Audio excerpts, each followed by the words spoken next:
All right. Hi, everyone. I'm Rob Carter, presenting here the FIDO Fit for Identity Verification. I'm from MasterCard and co-chair of the Identity Verification and Binding Working Group, whose work we'll be discussing today. And I'd like to introduce my co-chair, Hsin as well. Hsin. Thank you very much, Rob. My name is Hanna, and I'm from Thales.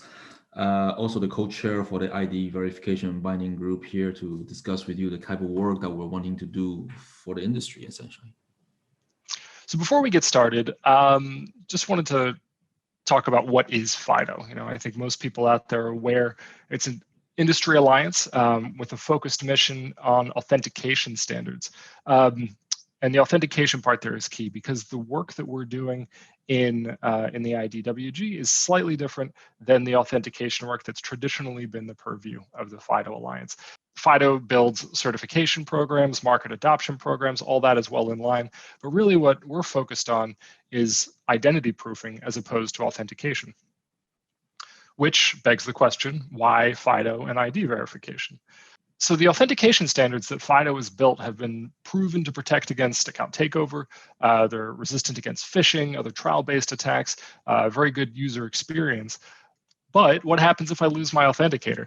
A very cryptographically secure authentication mechanism doesn't necessarily protect you if a fraudster can buy my data off the dark web, call a customer service center, pretend to be me, give them my mother's maiden name, and get the account reset. So there's a gap there with the account recovery process with FIDO today. And the IDWG is just one of several groups around the FIDO Alliance that are looking at different ways to help close that gap. And so the key is just when accounts are protected with FIDO authentication, the account recovery process really is critical to maintaining the integrity of the user's account.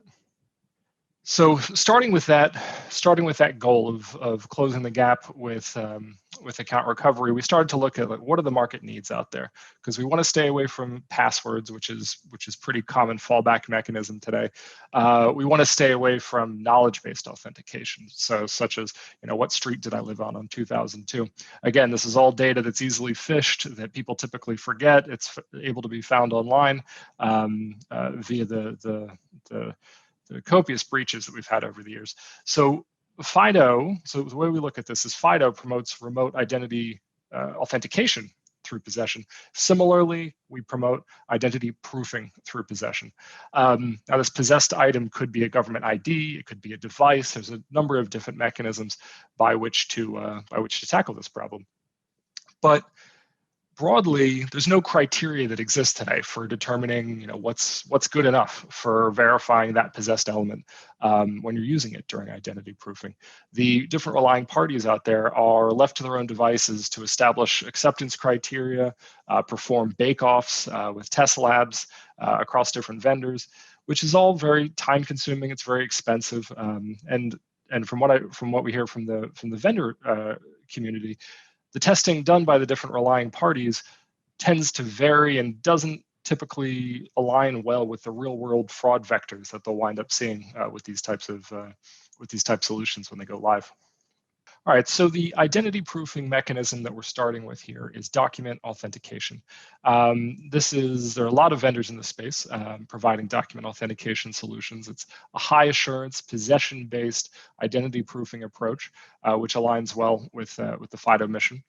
And just as a quick overview of what is document authentication, you may have seen these flows in market already, where a consumer is asked to take a picture of both sides of their driver's license. They're asked to take a selfie.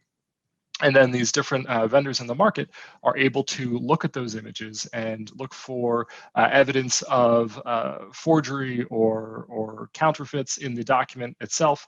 They're able to make a selfie match between the selfie that the user took during this process and the photo that's on the photo ID, and also able to check for liveness during this process as well. So to make sure that to protect against a fraudster who may be holding up a photo of the good user in front of their camera, as opposed to actually being the legitimate user.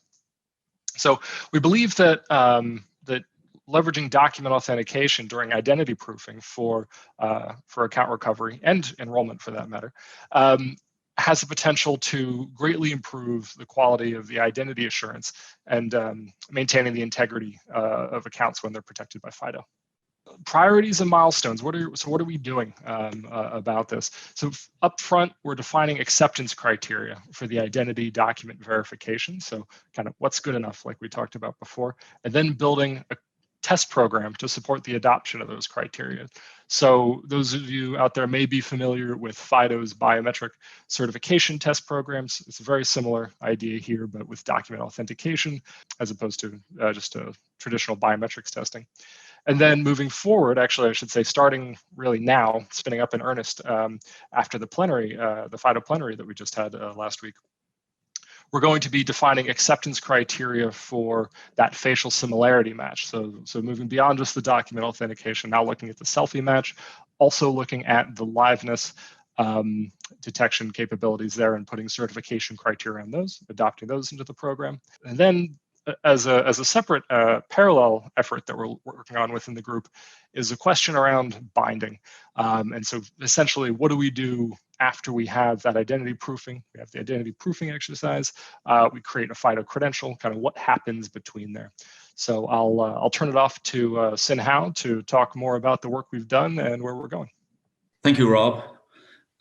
Some of the work that's been put together right now, as Rob mentioned, really focusing on verifying the identity documents. And a lot of thought's been given into what helps a relying party to navigate the space better. We've heard a lot of relying parties and as well as vendors talking about the fact that in this space, it's difficult to know what service you're comparing. Are we talking about apples to apples or apples to oranges? So what we're trying to do here is very much putting together the framework for both the relying parties and vendors as well to put everything into a way that is easier, more accessible to everybody. So if you look at the next slide here, you can see that as far as the performance itself, we've really tried to look at some of the performance metrics that are quite widely asked for in the industry. Things such as false acceptance and false rejection, which typically have it's a classic way for people to understand the performance of a solution. Very importantly, it also allows the way we've framed the testing program. It also allows relying parties to clearly understand the difference between testing the underlying algorithm, as far as looking for fraud, detecting fraud, as opposed to somewhat the end user experience. So making sure that people understand the difference between false rejection rates that are related to capture versus false rejection rates that are related to security checks that are perhaps misplaced. So this is one of the things that we thought about. Certainly in order to do that, we've spent some time with participants in the subgroup, looking at attack vectors, looking at the type of threats that vendors and relying parties see in the market today. What kind of fraud are being performed? What are some of the type of techniques and the different classifications of fraud that have been seen in the industry, allowing people to be able to define very well how different solutions perform against different types of threats. Of course, when we talk about ID, sort of ID documents itself, it's very important to understand that ID documents over the years have evolved a lot. We've taken some efforts to try to help navigate the space of what kind of ID documents are out there, very much defined by the level of security that they have. An ID document from 30 years ago definitely does not carry the same kind of security, typically printing security, that ID documents of today would carry, or even 10 years ago would carry. And this is an important topic because when it comes to automatic software-based or artificial intelligence-based document verification, having features embedded in documents that can be accurately verified determines a lot the type of performance you can expect. If an ID document looks like your library card, it's difficult to verify that with a high level of certainty because it looks like your library card, essentially. So that's the kind of conversation we've had, and we try to structure around that with the goal of providing 2 test labs putting together a practical framework that allows them to essentially put vendor solutions next to each other that make it comparable in as much as possible, an apple-to-apple sort of way. And also, we took a very strong view that FIDO's mission is to be inclusive. Our role here in FIDO is to promote the industry and move the industry along. So we came up with methods that will enable people to have more flexibility as far as geographic coverage is concerned. ID document is a very broad space when it comes to ID document from every country that's in the world. So it's difficult to expect one lab or necessarily every single vendor to want to be able to focus on every document around the world. So very much take an approach that is practical and inclusive in all of that. I will just quickly mention the fact that these performance criteria, the acceptance criteria documents today now in a kind of a working draft that's being reviewed by the IDWG participating members. And it's taking shape, and these are some of the key points that we've made sure to find a way to make sure that they make sense for the industry, so that it can become something that's useful to the industry. And one of the key steps that we're doing to make sure that the output of this effort is usable is on the next slide, which is talking about getting feedback loop. We've certainly continue to get feedback from the participating members of the working group. But in addition, we've also taken a very strong point to start talking with FIDO certified testing labs. The idea is to share with them the direction that these testing programs are going, so that they can start envisioning in the way they work to see how they can put this to practice. To that extent, we have the ambition to do a proof of concept sometimes in the near future with a volunteering lab and potentially a volunteering vendor to put those testing framework into practice and fine tune accordingly. Because I think there are many aspects that are relating to the practicality of either acquiring ID samples, or they are related to finding volunteers to do end-to-end end user testing. There are aspects about data privacy. There are aspects about solution architecture, how to set up the tests. There are aspects about specific technical specs that we've set in the document that are to be tested to see how practical and how costly they are. So all of these aspects is being discussed with testing labs so that we make sure that when the program is launched, it has as much real world practicality as we can embed in there. Of course, there are some legal issues that we're helping to check as well. It's a balance.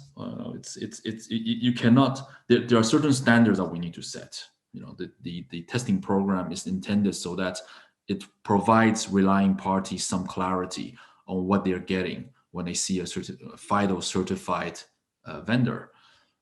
It is for the vendors, of course, to have some kind of an industry framework that they can refer to and think about and prepare towards. But it needs to be done in a way that's cost effective, in a way that is bringing the industry together in a certain direction. As Rob mentioned earlier, certainly there is sort of a gap in the industry right now where all the people who are participating in there, and I know many of them, colleagues and co-operators and partners and customers who are all very, very much vested in the output of this work. So finally, aside from the work that we're doing specific to document verification, let me quickly profile for you as well, next slide, a little bit about some of the next steps that are very important to the program. One of the things that if you speak to relying parties about ID proving or ID verification, it is not complete when you've done the ID document verification. Most of the interest in this type of application in industry is for remote, typically mobile based, but typically remote meaning the end user could be sitting, in his or her house on the sofa. And this type of use cases, being able to check the ID document itself is only half of the workflow. The other half of it is checking the person who is doing that operation. And currently in the industry, typically that's done through a selfie match, a live selfie match, if you like, because that selfie is expected to be captured live. So that is, something that FIDO it's a space that FIDO has already done some work because it's face biometrics, and FIDO does have a biometric certification group. So, I think we're starting much further ahead on this topic, but this is the type of topic that we're tackling right now in a very similar vein, putting together documents that will be the certification criteria or the certification, sort of the certification framework, as it were, to look at how to have similarly vendors and solution provider in this space, how do they compare, and to help people navigate the space, understand the different technologies, understand where are the common points of performance measurements that enable someone to compare one solution to another. So that's something that we're working on, because together between the ID document checking and the live selfie checking or verification is what's currently expected in the market or in the industry to complete the ID proving step. Now, beyond the ID proving step, as Rob also talked about earlier, and something that brings all of these things back to where FIDO's DNA really is, which is about how to authenticate people. Right. So on the final slide, just very quickly preview a little bit where we're getting to with all of this work. With all this work that we're doing, what we're looking to achieve is to put together a set of framework that allows relying parties to identify ID proving solutions in the market that meet a certain level of industry standards. And when that is in place, the ultimate goal of having these ID proving mechanism is really to go back to enabling FIDO authentication mechanism. And so there's a very, very important step in between those two, which is how to make sure that we bind the ID proving results to the FIDO authenticator. This is a topic of great interest within the group. This is a topic that needs to be well defined, needs to be well understood, and needs to be well articulated in terms of some of the key questions, which is, what is the mechanism for us to tie the identity proving event to the FIDO authenticator, whether that's an account creation or an account recovery, and in that process, what are the threats that can compromise the integrity of this process, as well as a very critical question to be discussed, which is what are some of the metadata that need to be moved across from identity verification over to be bound, as it were, to a FIDO authenticator. FIDO authenticator has come a long way. They're not, in the old days, just a dongle or a USB stick. Today, FIDO authenticator come in many forms, and some of them have very strong attachment to the person who's being authenticated. Could be a biometrics, could be many other things that a person is, more than just a person has. And so how much of that should we link between the ID proving part of the step, which uses a lot of those personal information? At the same time, most of the ID proving steps have very, very high standards for data privacy at the same time. So these are some key questions that are to be explored in the immediate future, I would say. And with that, there's really an open invitation to hopefully the audiences to this presentation to perhaps join the efforts and join the working group, because a lot of these topics are still being discussed. A lot of these details are still being defined. It is an industry effort. It is something that is intended to bring the industry together and move forward. These are key questions, whether that's to do with verifying someone's identity through an identity document or the use of people's face biometrics. Those are all fairly key topics that will bring people back to how to authenticate themselves. Okay. So as a last call to action, if you take interest in the work that we're doing, feel free to get in touch with us. We'll certainly try to bring more news of the program launch to you within the near future, to bring something to the market, as well as participate to the working group if you feel very much vested in the topic. And with that, thank you very much.